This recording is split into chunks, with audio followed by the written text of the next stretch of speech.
we take you through the swinging years of America's only true musical art form, jazz, as we present Red, Hot, and Blues.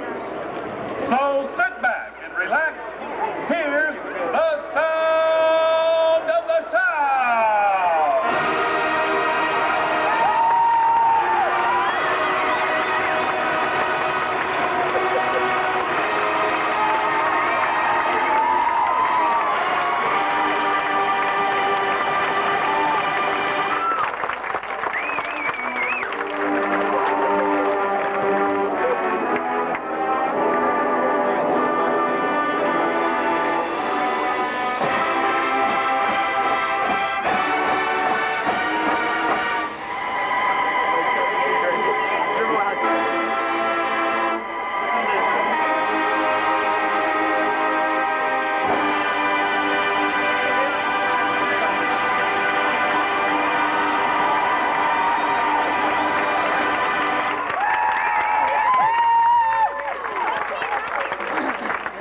Our look at the red, hot, and blues of American jazz begins in the 1930s with the timeless jazz sound of Duke Ellington's Caravan.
Our university dancers, majorettes, color guard, and feature twirlers, and the entire percussion section in the screaming classic Big Noise from Winnetka.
Got a little bit into it. Ladies and gentlemen, the sound.